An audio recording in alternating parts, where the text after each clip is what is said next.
സത്യം പറയണല്ലോ, എന്റെ അച്ഛന്റെ അമ്മയുടെ കയ്യിൽ നിന്ന് അടി കൊള്ളാനുള്ള യോഗ്യത പോലും നിങ്ങൾക്കില്ല. ഒച്ചടിക്കരുത്. നീ ആരോട് സംസാരിക്കാറിയാവാ?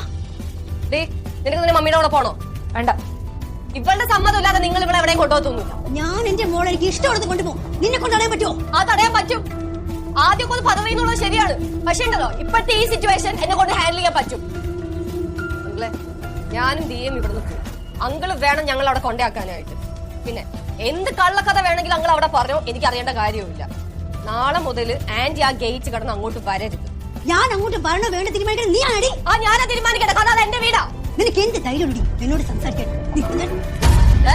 ഒന്നാമത് എന്റെ ടെമ്പറേച്ചർ വെക്കുക, തിരിച്ച് ഞാനും ഓർമ്മ തന്നു എന്നൊക്കെ വരും. അതുകൊണ്ട് മുമ്പിൽ നിന്ന് മാർക്കോ. ഹൈമ വേണ്ട, ഞാൻ ഇവരെ കൊണ്ടേക്കാം. മക്കളെ പറഞ്ഞു, ഇനി മേലെ തമ്പി തുമ്പിന്ന് പറഞ്ഞ ആ ഗേറ്റ് കടന്ന് അങ്ങ് വന്നാണ്ടല്ലോ എന്റെ സ്വഭാവം മാറും. വാ മക്കളെ. മാറവിടെ നിന്ന്